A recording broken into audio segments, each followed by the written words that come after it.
Good day everyone, my name is Jesselyn Albumagat and our topic for today is all about teachers as an organizational leader. So, before we start our discussion, it's important to understand what we mean by teacher as an organizational leader. So, this idea emphasizes that teachers are not just educators. They also play a crucial role in guiding, in shaping the school environment. It means that teachers take on responsibilities beyond the classrooms, such as promoting teamwork, leading projects, and creating a positive school culture. By recognizing this leadership role, we can better appreciate how teachers influence student growth and the overall success of the school. So sinasabi rito na ang guro ay hindi lamang tagapagturo, kundi isang leader na may malaking epekto sa buong komunidad ng paaralan. Ang kanilang kakayahang mag-organisa at makipagtulungan ay susi sa pagbuo ng isang kapaligiran na nakatuon sa pag-unlad. Now, let's define what is leadership. So, leadership is the process of influencing others to accomplish goals and directing an organization to be cohesive and effective. So, leadership is a critical component of any social endeavor, especially in schools, where effective leadership significantly influence student achievement. So, it involves a complex process of guiding and influencing others to accomplish goals while creating a cohesive and supportive environment. Then, leadership is shaped by attributes such as beliefs, values, ethics, knowledge, and skills. So, ultimately, it is the ability to inspire trust and motivate others to work toward shared objectives. So, now, leadership involves inspiring trust and guiding a group toward a common visions and shared purposes. Leadership is the ability to influence the behavior of others. It also defined as the ability to persuade a group work toward a common goal. So leaders must create a future visions and inspire organizational members to want to achieve those visions. So leadership is an influence relationship among leaders and the followers, resulting in outcomes that reflect shared purposes. So ang pamumuno ng guro ay mahalaga sa pagbuo ng isang matagumpay na kapaligiran sa paaralan. Sila ang may kakayahang mag-impluwensya sa mga estudyante at mga kasamahan upang makamit ang mga layunin ng edukasyon.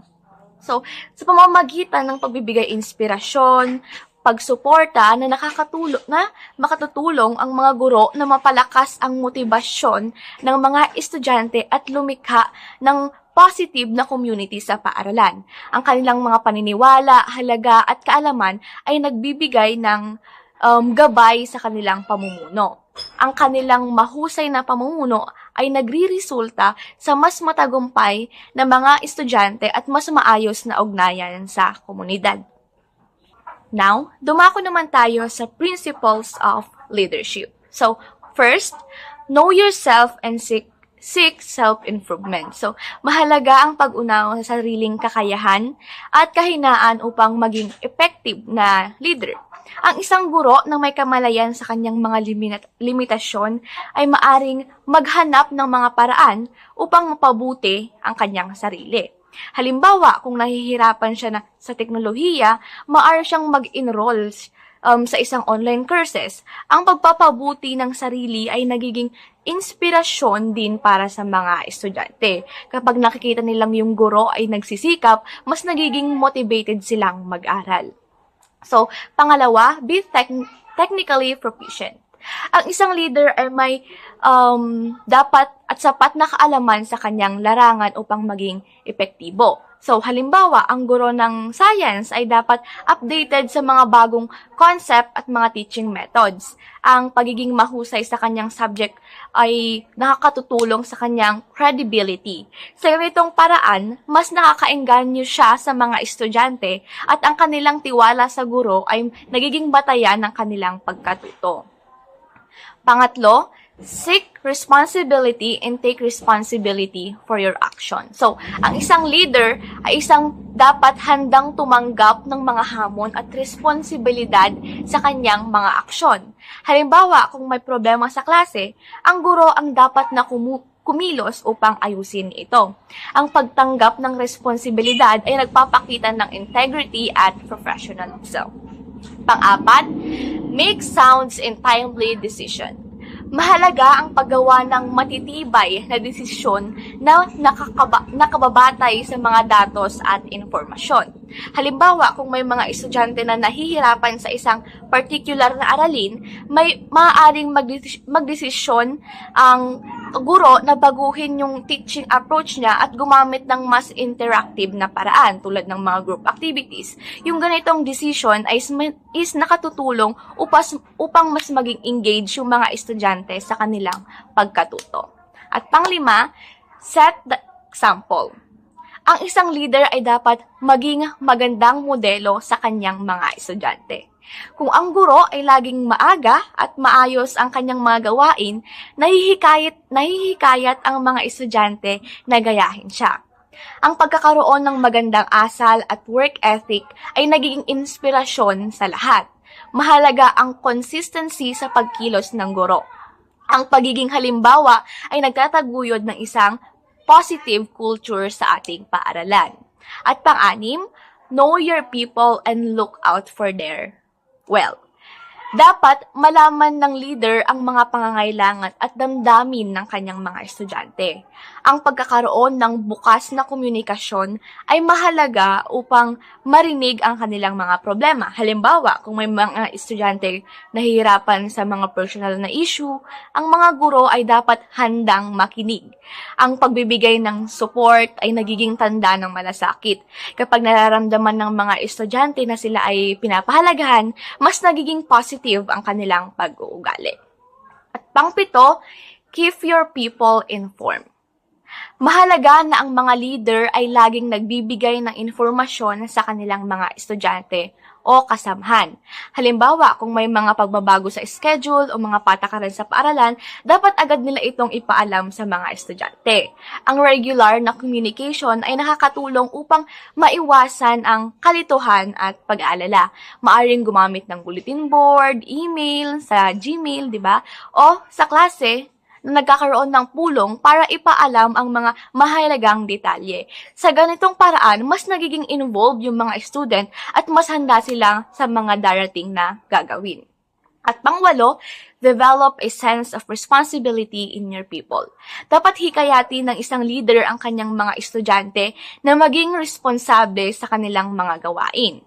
Halimbawa, maaring bigyan ng pagkakataon yung mga estudyante na mamuno sa mga grupo sa mga proyekto na nag-aalok sa kanila ng pagkakataon na ipakita yung kanilang kakayahan.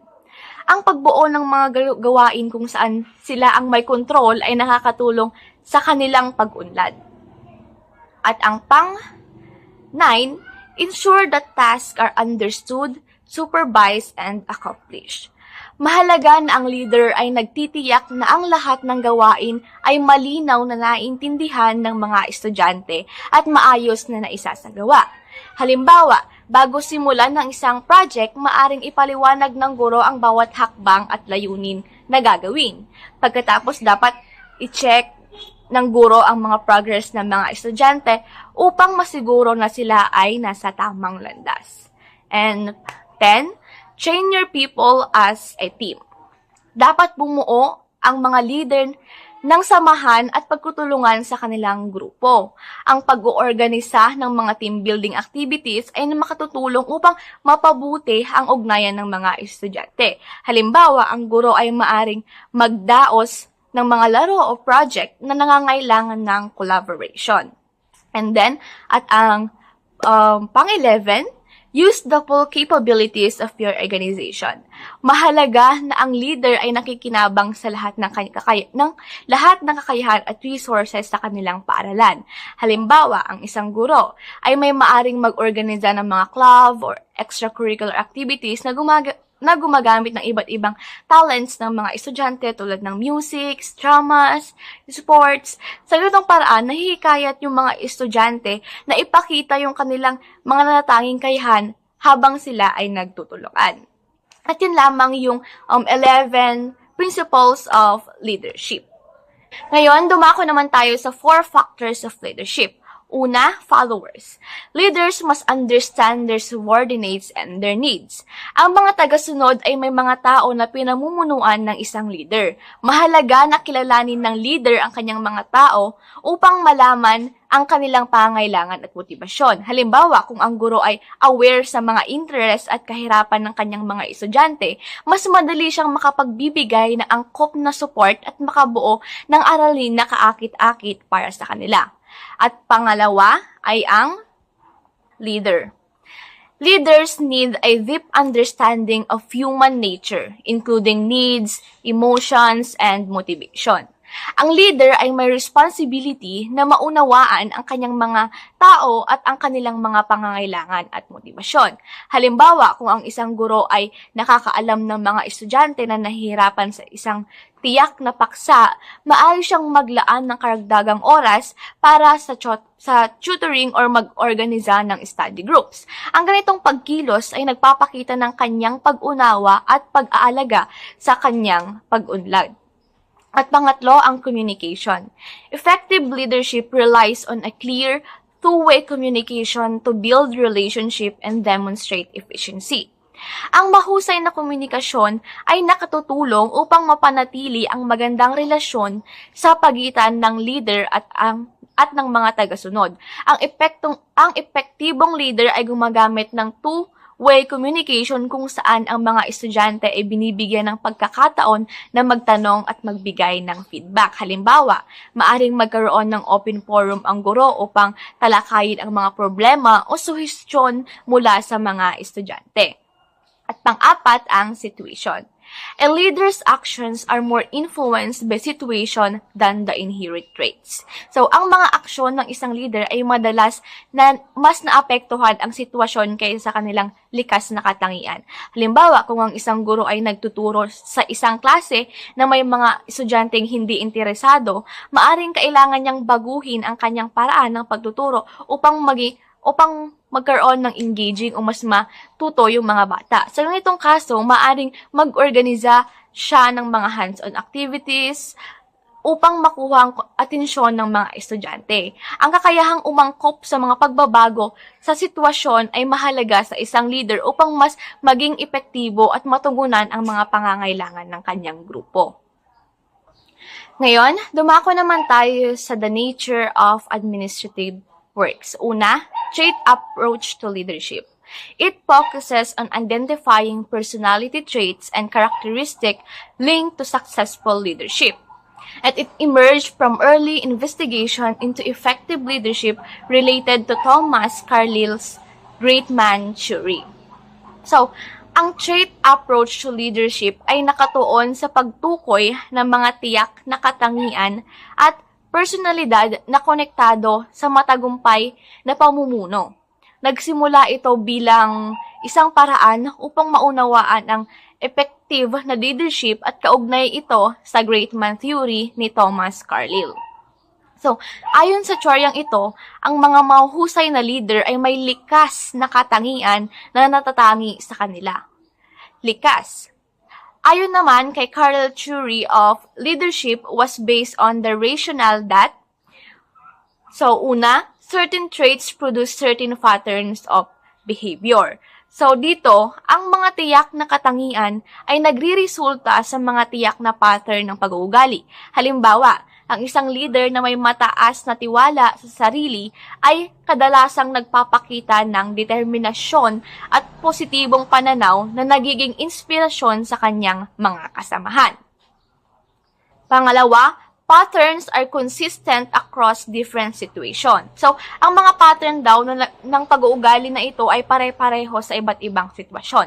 So, isipin ng isang guro na nagiging mahusay na tagapayo sa kanyang mga estudyante sa loob ng klase at sa labas ng paaralan, ang kanyang empathy at kakayahan na makinig ay nananatiling epektibo saan man siya naroon.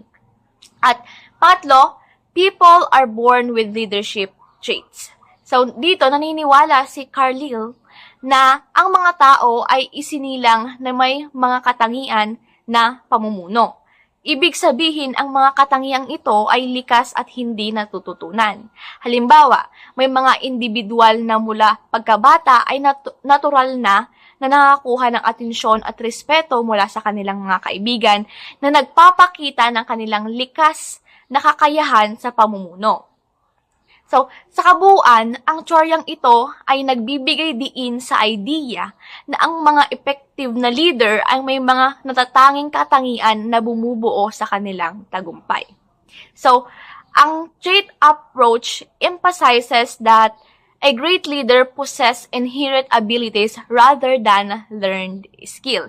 So, sinasabi rito na ang trait approach sa pamumuno ay nakatuon sa idea na ang mga mahusay na leader ay isinilang na may mga likas na kakayahan at katangian sa halip na ito ay natututunan. Ang pananaw na ito ay nagpapakita na ang mga katangian tulad ng tiwala sa sarili, empathy at kakayahang makipag-ugnayan ay bahagi na ng personalidad ng isang tao mula pa noong bata pa siya. Halimbawa, yung isang estudyanteng palaging nagiging leader sa kanilang grupo o mga projects ay may natural na umaakit sa iba at nag-uudyok sa kanila ay maaring ipakita ang katangiang ito. Sa kabuuan, ang trait approach ay nagbibigay diin na ang mga kakayahang ito ay hindi basta natutunan, kundi bahagi ng pagkatao ng isang leader.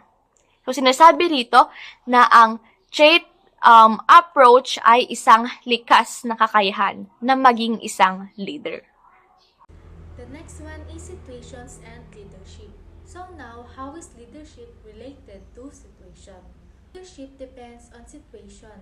Leadership depends on the situation, and situational leadership is a structure that helps leader modify their approach to the needs of their team or individual members. Ang pagkakaroon ng situational leadership ay nakabase sa idea na ang mga leader should consider the following factors, and these are the work, the task at hand, and the follower's ability and willingness to perform it.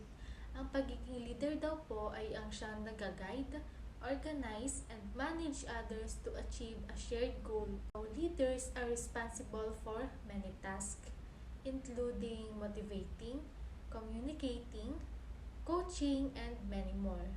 Next one is the follower. So, the follower's knowledge, experience, skill, confidence, commitment, and motivation. So, dito sila yung sumusunod sa mga instructions, completing assigned tasks, supporting initiatives, and being motivated. Leaders should be consistent on keeping motivating and communicating with his or her team member. Dahil kapag ang leader is consistent in their approach, maaari mong maunawaan where they are coming from, and they are easier to predict and work. Dito magkakaroon ng effective relationship kapag ang leader ay focused and consistent sa pag-build ng trust, shows loyalty, and foster the belongingness among team members. So dito, by focusing on building connections, they can create a positive work culture that promotes collaboration and creativity among team members. Most effective style of leadership changes from situation to situation. Yes, leadership should change from situation to situation. Situational leadership theory states that the most effective leaders are able to adapt their style to the situation and the needs of their team. Next is set goals, plan, and execute. Planning and execution are both important for a team to achieve its goal and to be successful. So, leaders with team members may only consider the big picture if they plan ahead of time. So, dito, ang pagkakaroon ng good plan may lead to have a good execution. Next one is, ano nga ba ang leadership? Leadership means being able to manage outcomes. You must influence your organization in all directions. It is important because it can help improve a team's morale, company culture, and working environment. Ang pagiging leader ay tumutulong din upang mag-inspire and also to help inspire confidence and growth and enable innovation, hindi lamang within sa kanyang team members but to the citizen as well. People can trust, respect, and won't follow you. Hindi lahat ng leader ay sinusunod, kaya if a leader is keeping up his or her good work, people will trust, respect, and follow you. Behaviors and leadership. Leadership is like beauty. It is hard to define but you know it when you see it. Warren Bennis. According to him, leadership is like beauty. It is hard to define but you know it when you see it. So, Bennis believed that leadership is a personal journey that is learned through life's experiences and that leaders are made, not born. Behaviors and leadership influence the productivity and success of an organization. Leaders are the driving force behind an organization, so steering it towards its goals, shaping its culture, and influencing its overall performance. Ang pagkakaroon ng leadership ay nakagagawa ng organizational culture and they mindfully guide the development of culture sa pamamagitan ng pagset ng kanilang vision and behavioral norms for the sake of their whole organization. Core leadership behaviors. These are trustworthiness, creating engagement, performance management, and self-leadership. A leader's behavior is important because it can have a significant impact on organization success. Minsan sa leader and how the leader work and manage their teammates, nag-uumpisa ang success ng isang organization. Sila din yung nag-guide sa kanilang mga teammates to do a certain task successfully and properly. Dito, yung mga leaders is nag-utilize their behavior to help them guide, direct, and influence the work of their team. Without effective leadership, even the most effective strategy ay hindi ma-reach and ma-achieve its intended objectives. Kumbaga dito, kung kaya't ang pagkakaroon ng good leadership ay mahalaga dahil napoprovide dito ang direction and guidance to the team.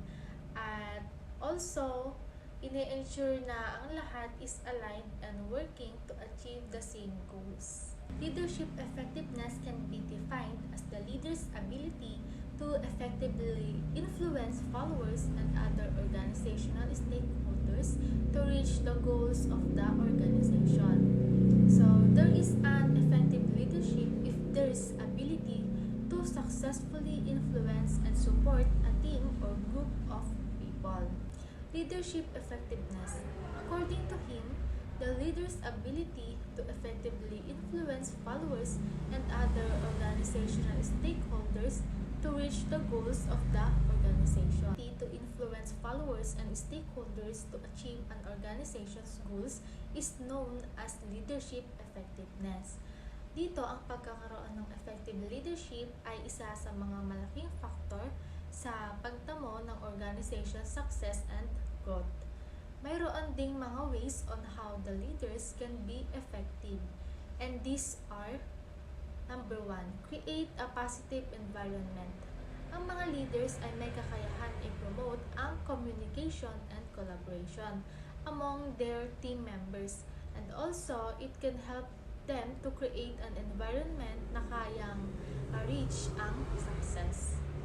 So, the leadership effectiveness can be measured sa pamamagitan ng paggamit ng different approaches.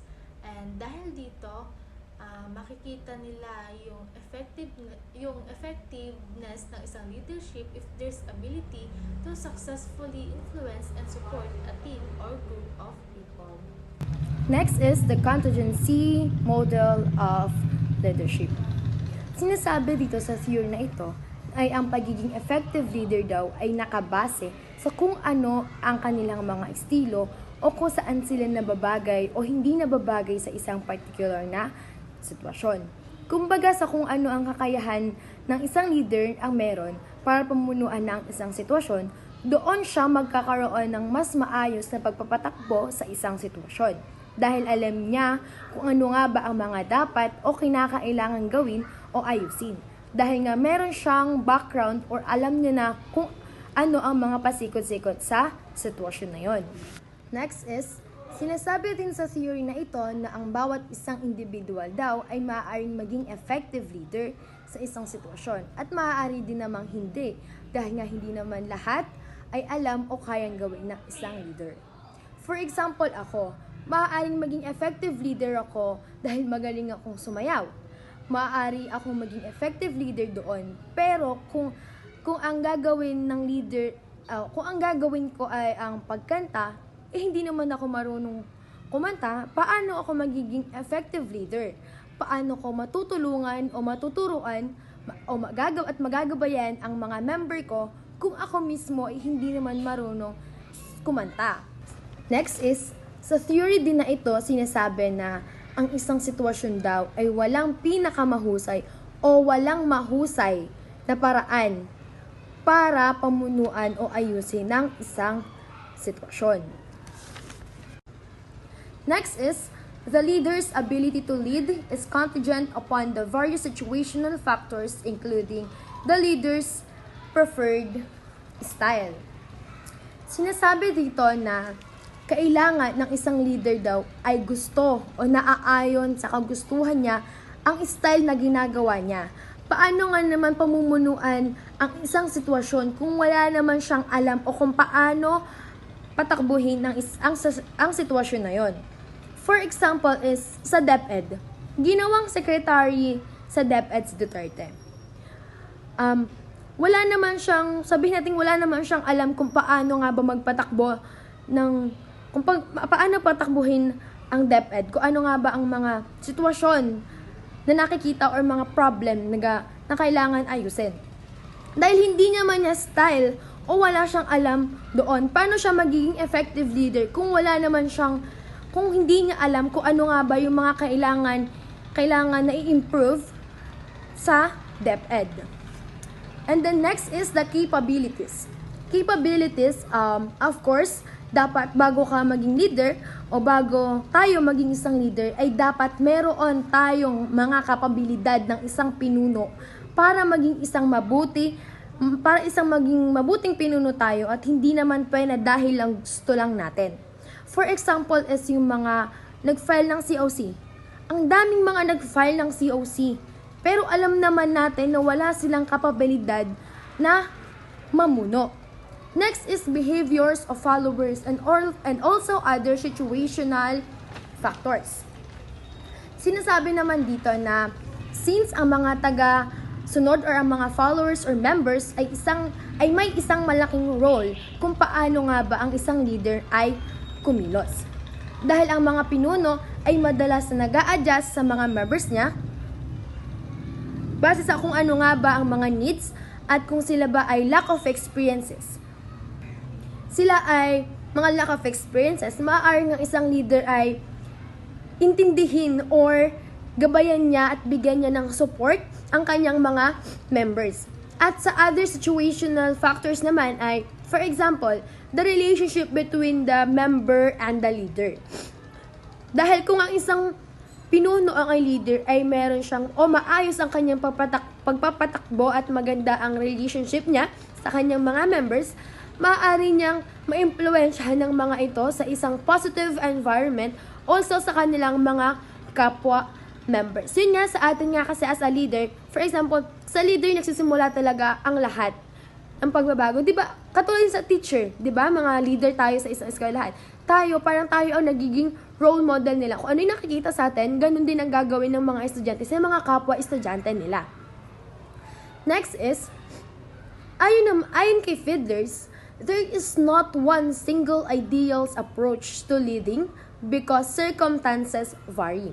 Sinasabi dito na wala daw isang approach lang ang maaaring gamitin o gawin dahil sa dami ng mga circumstances na mayroon tayo.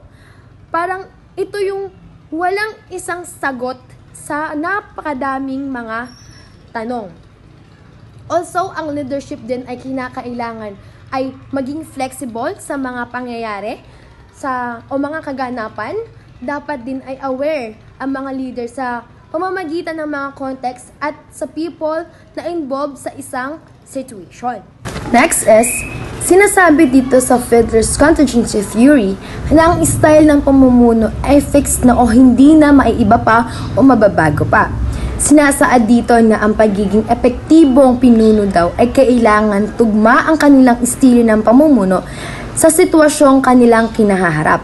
Hindi naman natin maaaring ipilit na baguhin yung style nila o yung style natin para lang mag-fit sa isang sitwasyon na alam naman natin na hindi natin o wala tayong kakayahan na gawin yun. At instead, ang kailangan natin ilagay o ang kailangan ilagay sa sitwasyon na yun ay yung mga pinuno na nagmamatch ang kanilang style or estilo sa sitwasyon na yun. Next is, important factors in Fiedler's models are first is identification of leadership style and second is the situational favorableness. Identification of leadership style. Sinasabi dito o naniniwala si Fiedler na ang pamumuno daw ay fixed na at maaaring maklasify ito gamit ang LPC. At kung ito ba ay high LPC or low LPC. But first, what is LPC? LPC is a least preferred co-worker. LPC scale is a questionnaire that helps the leader to understand their specific leadership styles. And to know the leader's LPC scale, the leaders will ask the workers na madalang niyang makatrabaho or at least like to work.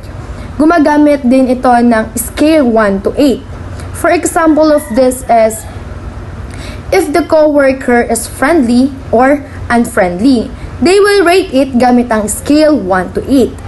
Pag unfriendly siya, ay i-rate siya ng 1 at pag friendly naman ay 8. 1 is the lowest and 8 is the highest. And the highest LPC score or para naman malaman natin kung sila nga ba ay highest LPC or lowest LPC ay ang highest LPC score ay kailangan above 64 points while pag low LPC naman ay below 57. Meron dalawang type of LPC, yun nga, ang highest LPC at low LPC. Pag LPC is high, which means that the leader is a relationship-oriented leader. While pag ang LPC naman is low, ibig sabihin, the leader is task-oriented leaders. So ano nga ba ang relationship-oriented leaders? Ang relationship-oriented leaders ay nakapokus siya sa pagbibuild ng relationship niya sa mga members niya at pagmamanage niya sa isang sitwasyon. Ang task-oriented leaders naman ay focus siya sa pag-achieve ng mga goals at pag-organize ng isang trabaho. At least siya sa pagbibuild ng relationship niya sa mga member niya kasi nga focus siya sa pag-achieve ng goals niya. Second is the situational favorableness. Ang situational favorableness naman ay kung paano o anong ability ng isang pinuno na kumontrol sa isang sitwasyon. The factors that determine the favorableness of situation are first is a leader-member relations. Dito sinasabi na ito ang pinaka-most important factor. Also refers to a high trust and respect between the leaders and the members. Second is the task structure. Tumutukoy naman ito kung gaano nga ba kalinaw ang mga gawain sa isang sitwasyon.